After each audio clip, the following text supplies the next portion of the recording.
एक गांव में दो लालची बूढ़ी औरतें रहा करती थी, जिनका नाम था कमला और विमला। दोनों आमने सामने भोजनालय चलाती थी। दरअसल वो थी तो बहनें, लेकिन उनकी एक दूसरे से एक ना बनती।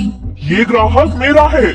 झूठी कहेगी ये मेरे पास आ रहा था, इसीलिए ये मेरा ग्राहक है। चुड़ैल कहेगी लोगों का खून चूसती है तू।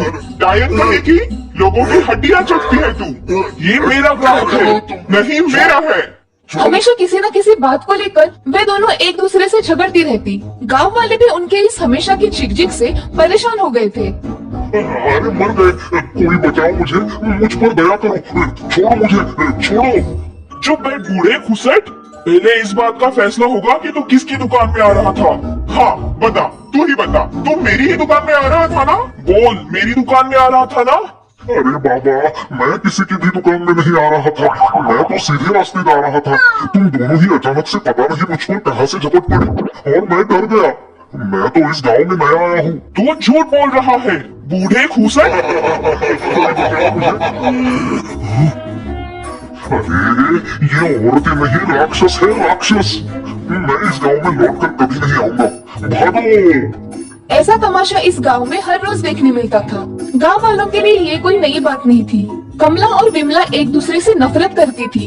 वे हमेशा एक दूसरे को तकलीफें पहुंचाने की नई नई तरकीबें निकालती रहती थी।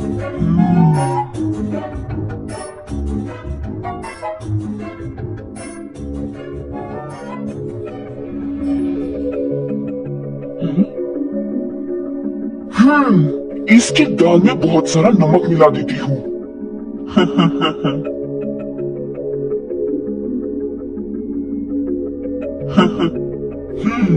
इसकी खिचड़ी में बहुत सारा मसाला डाल देती हूँ।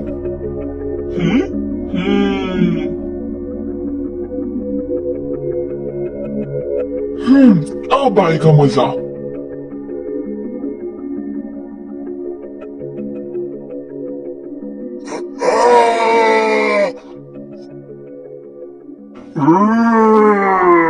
ये खाना है या जहर? लगता है ये औरतें हमें मार ही डालेंगी।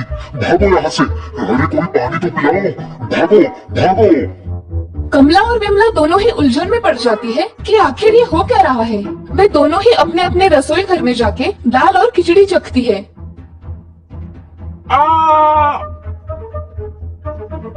विमला, कमला। उनकी इस करतूत से दूसरे दिन से उनके भोजनालय पर ग्राहक आना बंद हो जाते हैं। उन्हें अपनी गलती का एहसास तो होता है, लेकिन फिर भी किसी अड़ियाल की तरह वे दोनों एक दूसरे को ही कोसने लगती है। ये सब तुम्हारी काली करतूतों का परिणाम है। भगवान करे तू अंधी हो जाए और तू लंगड़ी, बढ़िया ही खुद को सती सावित्री समझने वाली। तभी वहाँ पे एक साधु आ जाता है। सुनो बहनों, बड़ी भूख लगी है, कुछ खाने को मिलेगा? हाँ हाँ साधु महाराज, आप मेरे भोजनालय में आइए, मैं आपको भरपेट खाना खिलाऊंगी। साधु महाराज, मेरे पास आज जलेबियाँ और खीर बनी है, आप मेरे पास आइए और पेट भर के खाना खाइए। तुम दोनों ही बड़ी दयालु लगती हो। ऐसा करते हैं, मैं उस पेड़ के नीचे बैठता हूँ, तुम दोनों ही मेरे लिए खाना लेके आओ। आज मैं तुम दोनों के ही हाथ से बना खाना खाऊंगा। साधु एक पेड़ के नीचे बैठ जाता है। कमला और विमला दोनों ही साधु को खाना परोसने लगती है। साधु भोजन करने लगता है। धीरे धीरे उसकी थाली में से सारे पदार्थ खत्म होने लगते हैं, लेकिन उसकी भूख नहीं मिटती, वो तो खाते ही जाता है।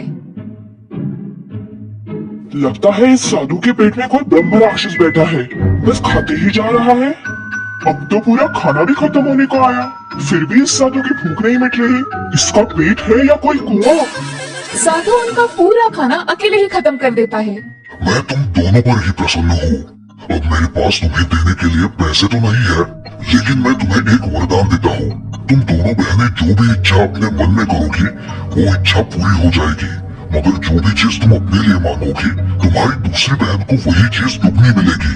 और हाँ, याद रहे, ये वरदान सिर्फ 2 बार ही इस्तेमाल किया जा सकता है, इसलिए जो भी मांगना ध्यान से मांगना। अब मैं चलता हूँ। क्या सच में ये वरदान काम करेगा, या फिर साधु ने हमें उल्लू बनाया है? लगता है उस साधु ने हमें चूना लगाया। भला ऐसे भी कोई वरदान हो सकता है? जैसे ही दोनों बहनों ने साधु के दिए वरदान पर सोचना शुरू किया, वे परेशान हो गई। अगर ये वरदान सच हुआ और मैंने अपने लिए कुछ भी मांगा, तो मेरी बहन को तो उससे दुगना मिल जाएगा। अगर मैंने अपने लिए 1 सोने का हार मांगा तो मेरी बहन को तो 2 सोने के हार मिल जाएंगे, और अगर मैंने अपने लिए 5 पैसे मांगे तो मेरी बहन को तो 10 पैसे मिल जाएंगे। नहीं नहीं, ऐसा नहीं होना चाहिए, बिल्कुल नहीं होना चाहिए। मेरी बहन को कोई भी चीज दुगनी नहीं मिलनी चाहिए।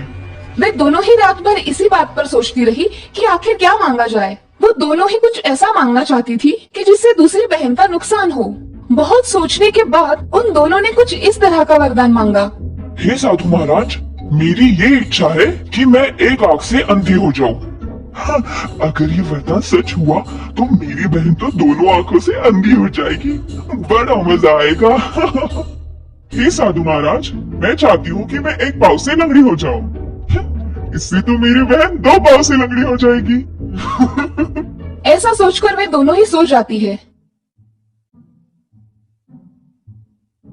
हाँ, ये क्या? मुझे तो एक आंख से दिखाई नहीं दे रहा है।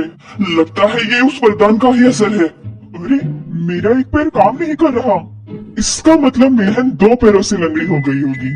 मैं अपनी लंगड़ी बहन को देखना चाहती हूँ। मैं अपनी अंधी बहन से मिलना चाहती हूँ।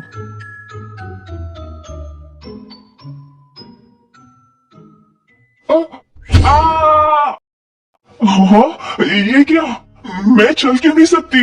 मेरे पैर। हाँ, ये क्या? मैं देख नहीं सकती। मेरी आंखें। दोनों को भी अपनी गलती का एहसास होता है, लेकिन फिर भी दोनों एक दूसरे को ही कोसने लगती है। अरे करम चली, तूने ये क्या मांग लिया? तूने भी तो मेरा बुरा ही चाहा है। दोनों ही रोती हुई साधु महाराज को पुकारने लगती है। साधु महाराज उनके सामने प्रकट हो जाते हैं। मैंने कहा था, जो भी मांगना ध्यान से मांगना। तुम दोनों ने ही एक दूसरे का बुरा चाहा, तो उसका नतीजा भी बुरा ही होगा ना। अब एक दूसरे के लिए कुछ अच्छा सोचो, शायद उसका कुछ अच्छा फल मिल जाए। साधु महाराज, मैं चाहती हूँ कि मेरी एक आंख जिससे मैं देख नहीं पा रही हूँ वो ठीक हो जाए, और मैं चाहती हूँ कि मेरे पैर जिससे मैं लंगड़ी हो गई हूँ ठीक हो जाए। जैसे ही उन दोनों ने ये इच्छा प्रकट की, दोनों की ही सेहत पहले जैसी अच्छी खासी हो गई। मैं देख सकती हूँ, मैं देख सकती हूँ, मैं चल सकती हूँ, मैं चल सकती हूँ। विमला, मुझे माफ कर दे। तू भी मुझे माफ कर देना कमला। उस दिन से दोनों ने कभी भी एक दूसरे के साथ झगड़ा नहीं किया और ना ही एक दूसरे का बुरा चाहा। इतना ही नहीं, उन दोनों ने मिलकर अब उसी गांव में एक नया भोजनालय भी शुरू किया, जिसका नाम था अतिथि देवो भव।